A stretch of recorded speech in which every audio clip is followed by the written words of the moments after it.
السلام عليكم. لا تنسوا الاعجاب بالفيديو والاشتراك في القناة تشجيعا لنا لنستمر بنشر المزيد ان شاء الله. يدخل التاريخ من هنا من الخبر. جوميز أمنا لفيصل مسرحي كلام آخر. جوميز يلعب الكرة في المرمى.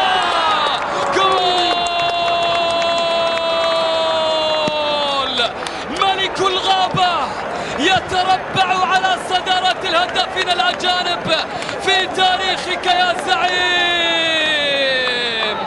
جوميز يسجل الهدف رقم 82 له مع الهلال.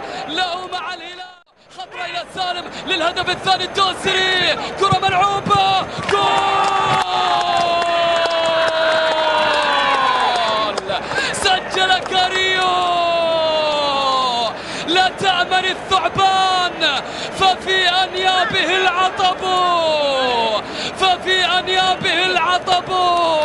الثعبان يلدغ شباك مسرحي ولكنه يصاب الآن. سلامات إن شاء الله لي كاريو. شوف اللمسة، شوف اللي بداها وأنهاها كاريو. يا سلام اللاعب البيروفي اللي كان آخر هدف سجله.